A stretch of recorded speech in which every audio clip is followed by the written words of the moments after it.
Hey, this is Chad with BeGoneForGood. Thought today, since it's marking about the 1 month anniversary of me obtaining the 2017 Honda Africa Twin, and about 500-600 miles since I got her, I've decided I'm going to do a little bit of review about what I thought going in and what I think now. To give you a frame of reference, I came from the Honda CB500X as my first ever motorcycle about 1.5 years ago.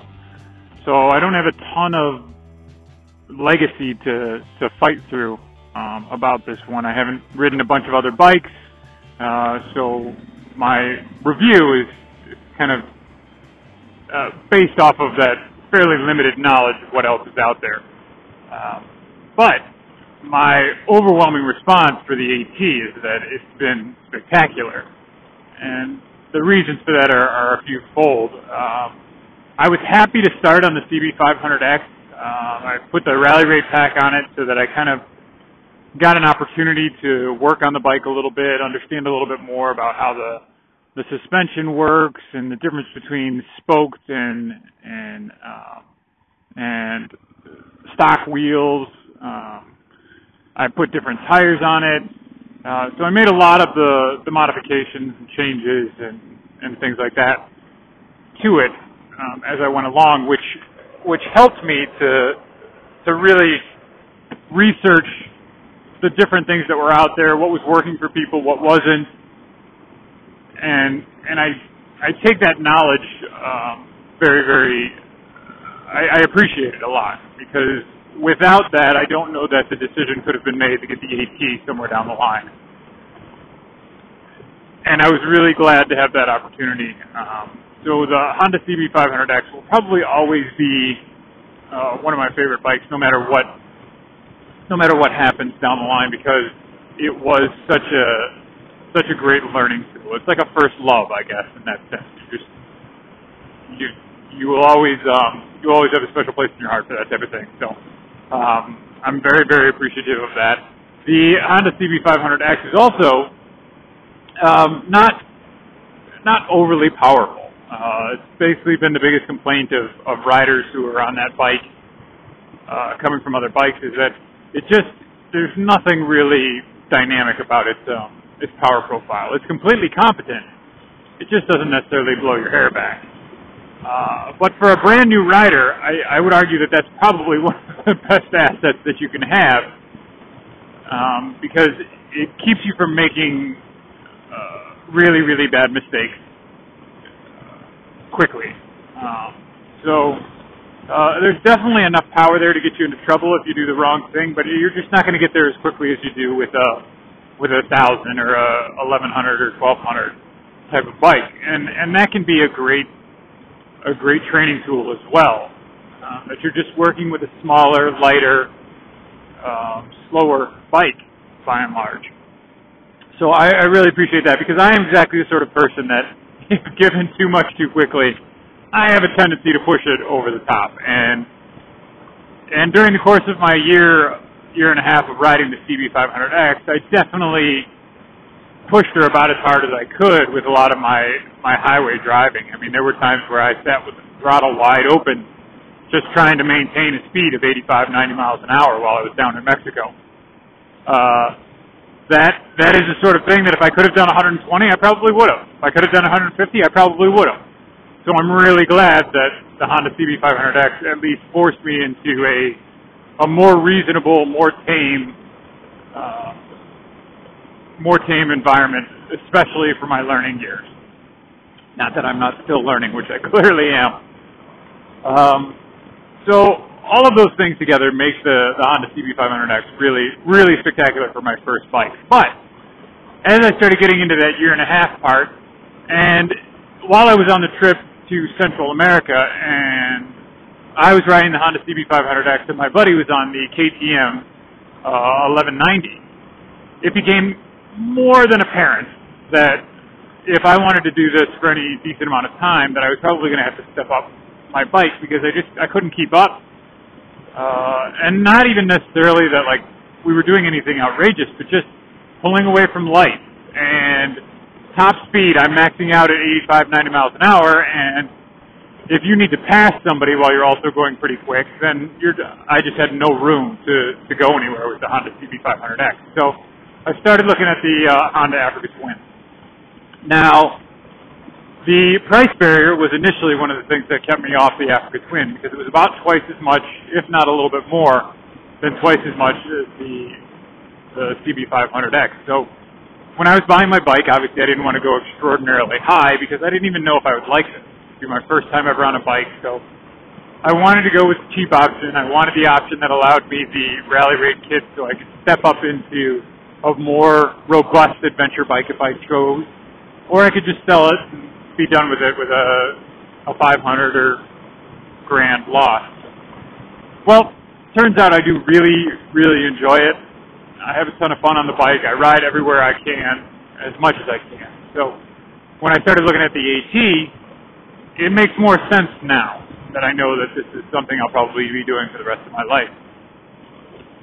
So that expense makes more sense. Now, it's still an expensive bike. So the great news about the AT is that there are lots of them out there. And with the 2018 coming out in the adventure sports model, I find a lot of people are either bypassing the 2016s and 2017s or selling the ones that they grew to love because they want to grab the newest model. So the market is pretty wide open for them right now, which worked out to my advantage. I was able to pick one up cheaper than I expected with the DCT. Now, this is my first part of what I really dig about the AT. For all the manual guys out there, obviously the Africa Twin comes in a manual as well. No change there. You're going to get the same reliable, bulletproof gearbox that Honda's made for, I don't know, what feels like 1,000 years. And that bike will be exactly what you want it to be, along with being the Africa Twin and some of the other things I'll mention later on. But the DCT, initially when I heard automatic motorcycle, I thought, like I guess everybody else does, like, come on, what's an automatic bike? That's ridiculous. Like, half the fun of riding is the manual aspect of it. I was forced to start thinking about it because the deal that I found happened to be on a DCT. So I was going to start paying attention. When I started doing reviews on it and checking in with a bunch of other motovloggers and reviewers that had done rides on the DCT after being manual guys for their entire lives, turns out apparently that it's pretty great. The response off-road has been spectacular. The overwhelming majority seems to really dig its capability off-road as a DCT, having to not fumble with shifting and how accurate the gearbox from Honda is off-road. There was a little to be desired on-road, which, I'll be completely fair, is primarily where I'm going to be traveling, so that was a slight concern to me.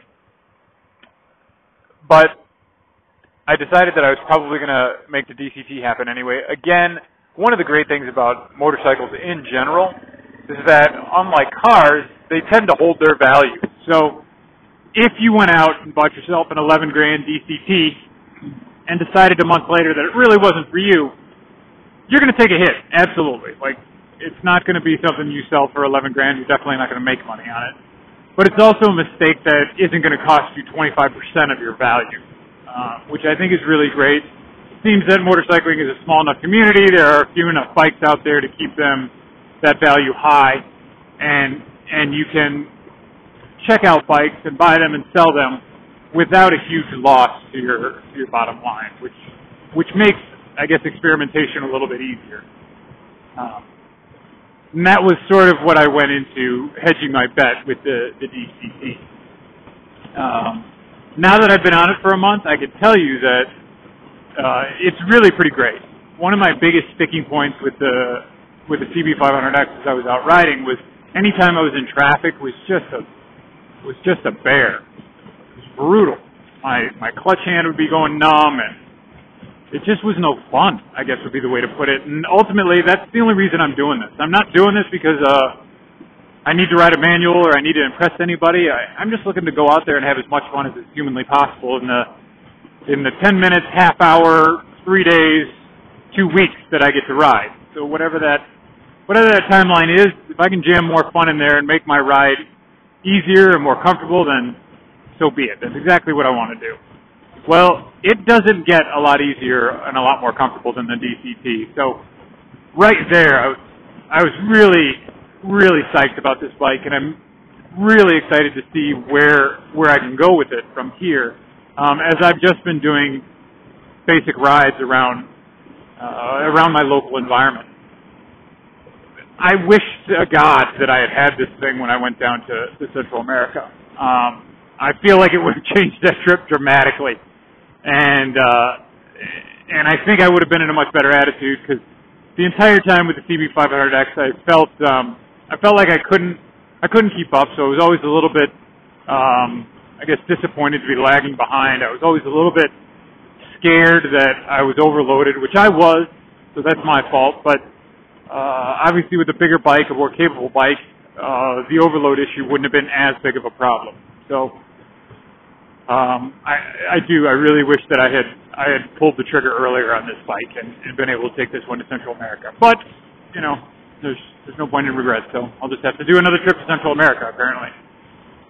One of the other things I really like about the Africa Twin is just its overall size. I'm a pretty big dude. It's at 6'5". I don't weigh a lot, but I'm tall. And on the CB500X, I always kind of got the feeling that I was sort of jamming myself into that bike and not really fitting the way that I wanted to. My knees were always bent. Standing up on it, I felt like I practically tripled in height. It felt like a small bike underneath me, which again, to learn on is great, but once you feel a little bit more comfortable, stepping up just feels like the right thing to do. So now that I'm on the Africa Twin, the size of the bike seems to fit my body a little bit better. The length of the seat is spectacular, so I don't tend to ride very close to the tank.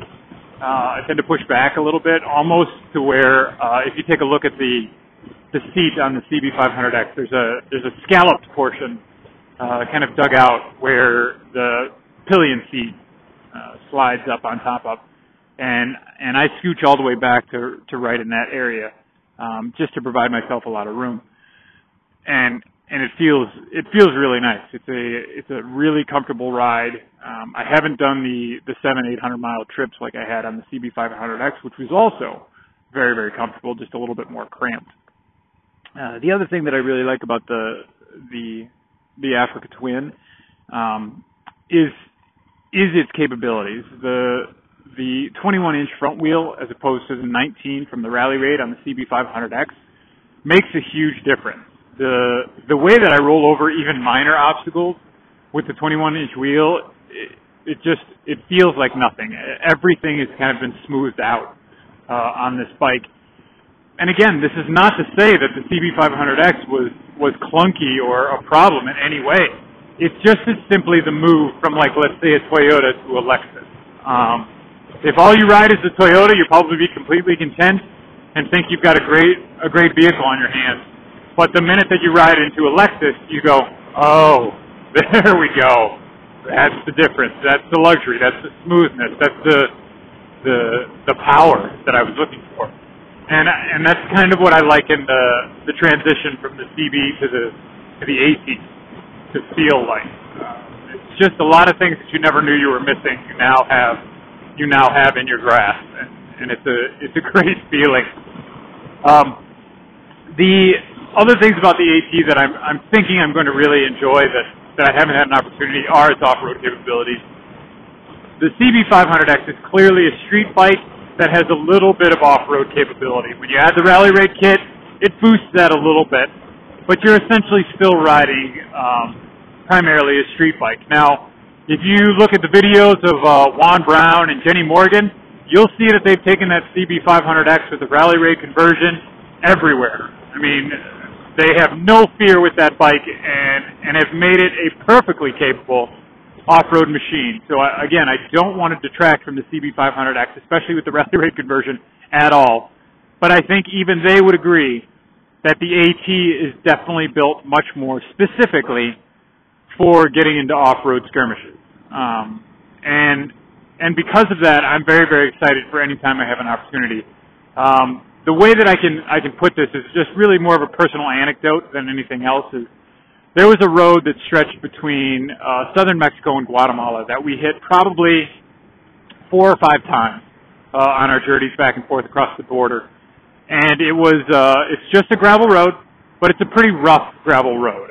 It's sort of like a horse path, puts you out into deep farm country of southern Mexico and northern Guatemala. And it's a pretty rugged terrain. There's some water crossing areas in there and tons of potholes and whoops and whatever. And it beat the hell out of my CB500X. And again, I was overloaded, so take it with a grain of salt. But my buddy who was on the KTM just had a blast. He thought it was the greatest thing in the world. Ended up being one of his favorite parts of the trip on that road multiple times. Part of the reason why we had to take it multiple times. I feel like on the AT, I could have had more fun, been more confident with my bike in those environments, and really hit that road with everything that I should have. And that's what I'm looking forward to with the Africa Twin. I'm looking forward to getting into more environments where my confidence in the bike is peaked, and really, really challenge me with some of that off-road work. And that's what I'm looking forward to with the AT.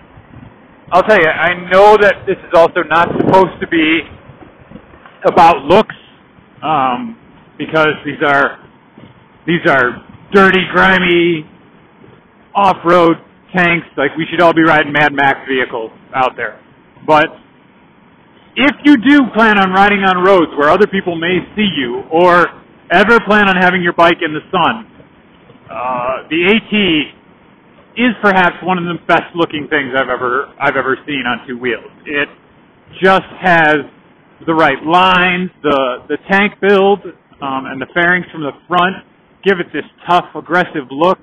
I happen to have the red, white, and blue pattern, as you can see, and I'll tell you, it feels like honey-dipped patriotism every time I get on it. I absolutely love the red, white, and blue.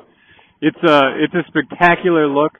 It has this almost like a pearlized look to the paint also. So if you get this thing under sun at all, it looks too good to ride sometimes.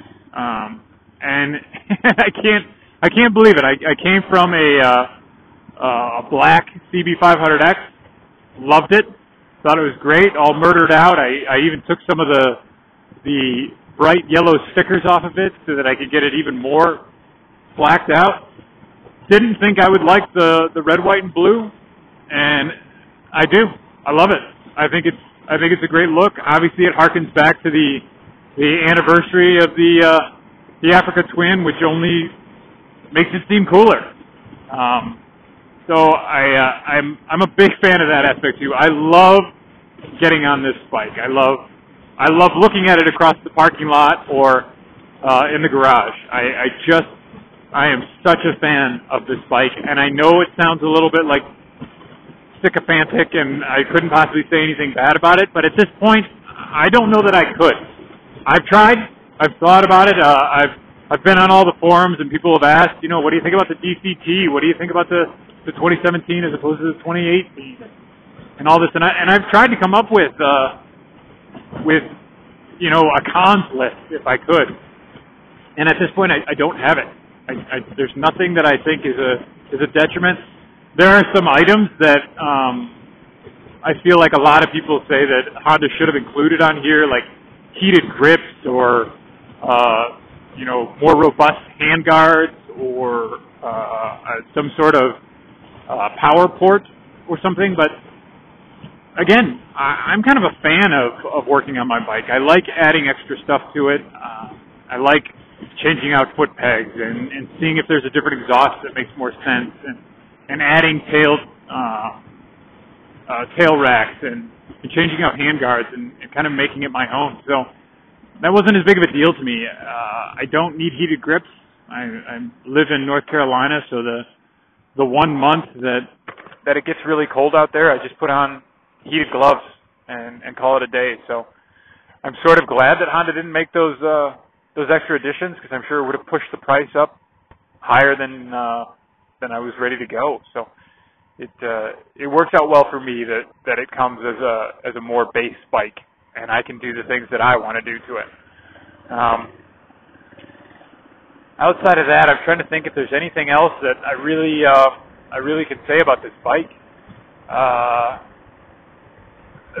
guess the one thing that has been a little bit of a concern, but I had the same issue on the CB500X. Again, I'm 6'5", so the windscreen on this feels just a touch short, with the wind climbing over the top of the windshield, smashing me right into my eyebrows. So I'll probably get a raised windscreen on here at some point, just to make my ride a little bit more comfortable. I've looked at the Givey adjustable. My buddy had it on his KTM when we went down to Central America. He seems really happy with that. I've also been looking at the Batson raise and lower kit, so it keeps the OEM screen on there, but with this bracketing that is created by this guy, I think in Germany or Austria. Just a little one-man shop that he came up with a great idea, and it seems to work really well, and everybody is purchasing through him. So you can check out his email and go there and get a Batson riser kit, I think is what they call it. That seems like a great option. I just haven't pulled the trigger on either one of those yet. I have put new pegs on this one from Knight's Design, and I've been really happy with those. They are big and wide, which again helps out with a size 13 boot. I put the alt-rider crash bars on it, the full set, which I'll tell you is a little bit of a kick in the nuts when you first drop down that $750 or $650 for crash bars. That stings a little bit. But once I got them on, all that sort of fades away. It feels like a worthwhile product. It doesn't when you first get them in your hands, that 650 it makes sense, because they feel that rugged. They feel that tough. They feel like a $650 product, and I'm thankful for that. I also got the alt-rider tail plate and pillion plate, because I never carry a passenger, and this way I have a lot more space to pack stuff and stow stuff. One of the hidden elements of the AT that I thought was really great, there was a ton of room under the CB seat for an air pump and some of my tire changing tools and tube tools and all that sort of stuff. So I kept it under there, and I came to the AT, and obviously with the split seat, it gets a little bit more complicated, because there's not a ton of room under the standard seat. But once you pull that pillion seat up, there is quite a deep well under there that will house just about anything that you want. So I was able to take all of my tools that I kept under my CB seat and get them under my AT seat, which was a big help, because then I didn't have to worry about carrying extra tool rolls and all that sort of stuff for what would be my standard on-the-road toolkit. Obviously, if I'm going off-road or taking a big trip or something, I'll have a little bit more comprehensive tool roll with me. But for right now, as my daily driver, I've got everything on the bike that I need without having to stow an extra roll, and that was really great. I was glad that worked out in my favor. Sometime in the future, I'll probably run down all the tools that I keep on the bike and why, because some of them came in real handy going through Central America, and now, even though I was hesitant to put them on the bike, the CB on my way down, because I didn't know if it would be something I needed, something I should have, I now will not leave home without it, because it was such a lifesaver while I was in Central America. I can't say enough about the AT. If it's something that you're considering, the one thing that I could suggest is head down to your dealership and give it a spin. It is a great bike. You will be more than happy with the power profile, as long as you're not coming from a sport bike or maybe even a KTM. My understanding is KTMs are extraordinarily powerful. The Africa Twin, not so much, but if you're coming from the CB500X, I cannot think of a better bike to graduate into than the AT. It feels good. Its power is consistent. It is enough to get you traveling quickly without becoming a detriment to yourself or your livelihood by smashing you into a tree or something. So the bike feels great. It feels proportionate, and I'm really psyched about that. I will continue to update as I come across, and I'll tell you, the first time I come across something I don't like about the Africa Twin or the DCT, I will be sure to post a video with exclamation points about that bad side. But don't expect it. Please don't be holding your breath for that, because right now it feels like it couldn't happen. The DCT has been something I've not only grown used to, but really enjoy. So if it's also something, if you're considering a DCT, I would check the forums. I would check the videos from the reviews, especially the guys that decided they were still going to stay with the manual. I can try and find the videos that I saw, but I want to say AT Mountain Rider, something along those lines. Like, he might have been one of them that said he's going to stick with the ATB or the manual,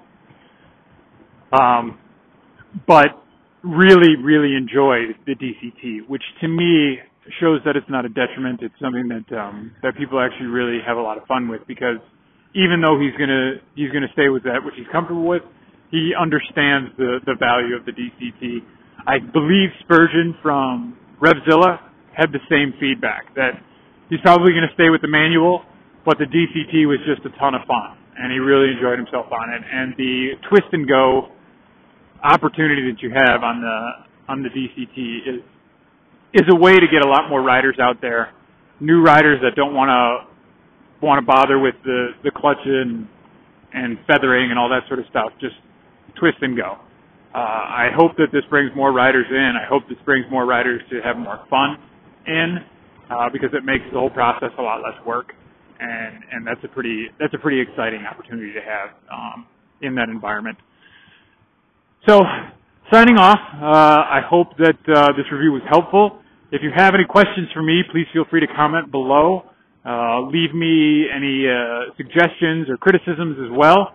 Subscribe to the channel if you'd like to see more videos about the CB500X, my thoughts there. If you'd like to see more videos about the AT, I am hoping to do some more in-depth reviews of the mods that I made.